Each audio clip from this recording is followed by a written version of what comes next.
Our next presenter, Jay Goldberg, COO of Nodle. Please welcome to the stage. I'm COO. I guess I got a promotion. I usually just think of myself as employee number 3, but I'm from Nodle, and at Nodle we're building the world's biggest wireless network. Right? Our network is simple. It's easy for customers to sign up. It's easy, right? It works out of the box, and it's global. It works everywhere in the world. We've built this from privacy and security first principles, so we're not selling anybody's data. And we do this all without hardware. Right? Right? When I say a wireless network, I'm thinking of comparing us to Verizon or AT&T. Right? But unlike those companies, we're not trying to connect people, we're trying to connect things. I imagine you're all familiar with the idea of IoT, or the Internet of Things. That's the next evolution in technology, right? We've connected all the people on the planet with mobile phones. Now we're going to connect all the things on the planet. Right? The problem is connecting all these things isn't so easy. Right? Hardware is expensive. AT&T and Verizon both spent billions of dollars each building their networks. We found an efficient way to do this for far, far less. Right? And the analogy we use is Airbnb is the world's biggest hospitality company, but they don't own any hotels.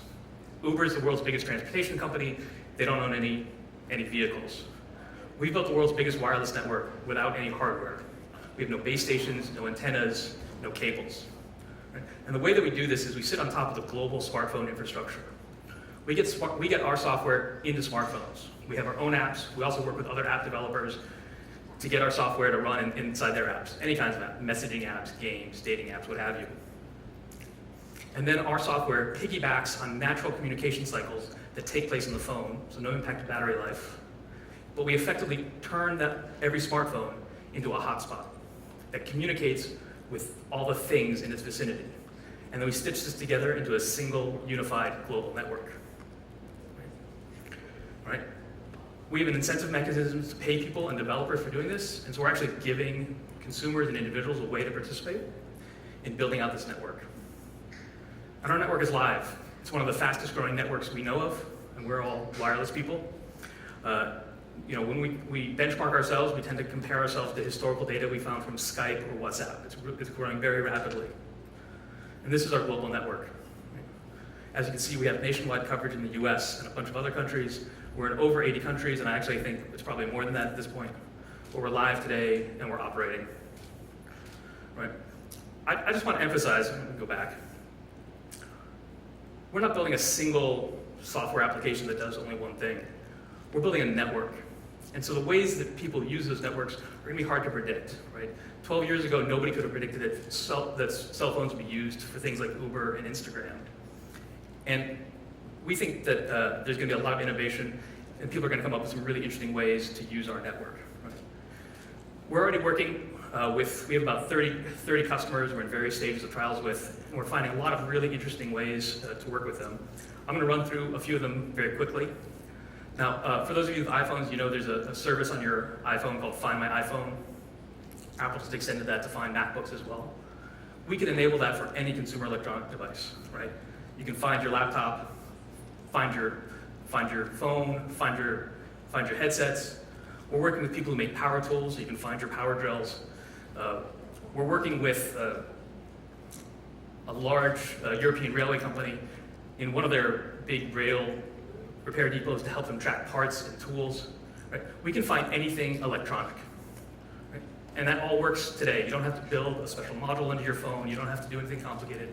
We can get that up and running in minutes. Right? We can also work with inanimate objects. So if you attach a low-cost Bluetooth or wireless tag to something like a bike or a skateboard or a scooter, you can find those on our network. Right? We're also pulling out an immense amount of data from our network. Right? We're doing something like 50 gigabytes a day. It's a huge amount of data. So we're building advanced machine learning tools to pull insights and analytics from that. There's all kinds of uses for that as well, right? So we're talking to some of the ride-sharing companies about building driver censuses and traffic patterns so that they can more accurately predict services and route people accordingly.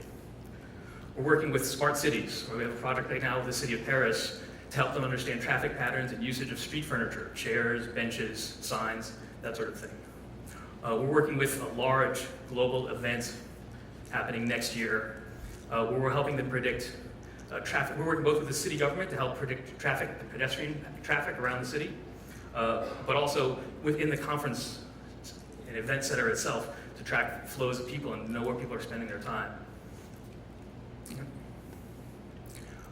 The list goes on, right? We're talking about building out a massive scale sensor network to gather weather data, right? Weather data is incredibly valuable. There's all sorts of applications for it. All sorts of people want to be able to tap into this data on a very hyper-local basis. One of the more esoteric, but probably my favorite application is two-way communication, where we're able to download data to remote devices. Right, the Internet of Things is starting to get this reputation for being a little bit insecure because people put out devices and it's hard to update them.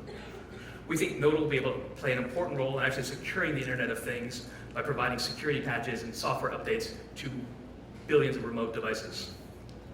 All right.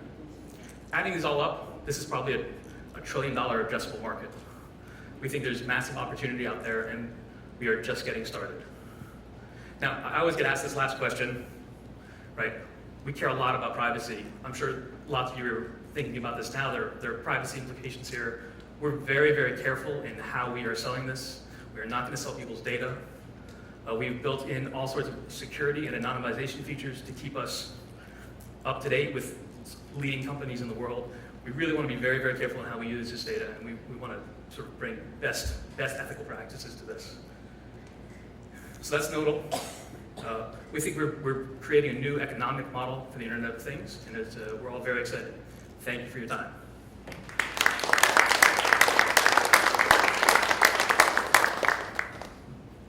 Great, thank you so much, Jay. Paris, one of my favorite ecosystems. Judges? Super interesting. I have so many questions, but I'll refrain to share a bit. One of them, you talked about having a lot of users currently and that they get paid to use the service. And I was wondering if you could speak a little bit more about those incentives to get users to opt into this.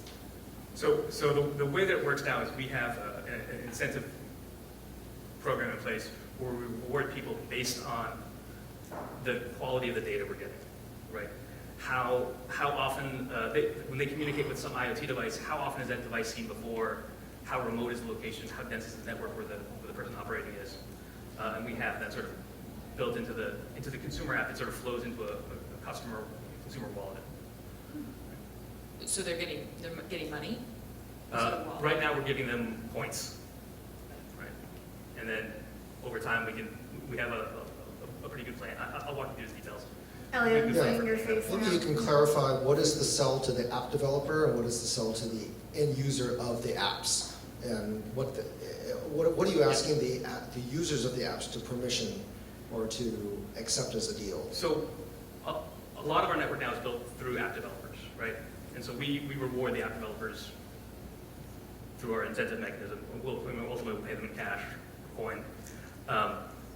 So they're just getting paid to contribute to the network. The customer, I think your question is, what is the value for the customer? Like, why would they want to do this? The end user of those apps. If it's a consumer themselves, they're getting rewarded directly. If it's the end user of the app, we're asking them for location and Bluetooth permission, right? We're not asking them for their contacts or any of their other personal, any information. In fact, we actually don't track the ID of the phone we're running on. Right? So we know nothing about that consumer. So they just are given permission. And there are a few reward mechanisms app developers use. Sometimes the app developers will share the reward. Sometimes they'll offer an ad-free version of the app. And we're working with our app developers to get more and more transparent and actually not just to give us permission for Bluetooth, but also to actually say, do you want to participate with Nodle? And last question. Let's see, two related questions. Let's say I am an IoT company that I want access to your network. How do I pay or how do I get access to the network and consume bandwidth on that network? And then how do you make money?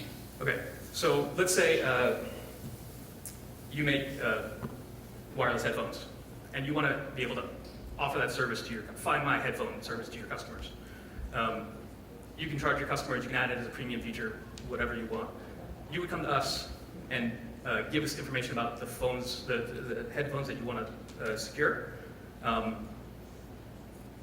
us what devices you want to find, and then you pay us on a monthly or a yearly basis for tracking. It's a very straightforward model. Great. Right? Thank you so much, Jay. Thank you. Thank you, everybody.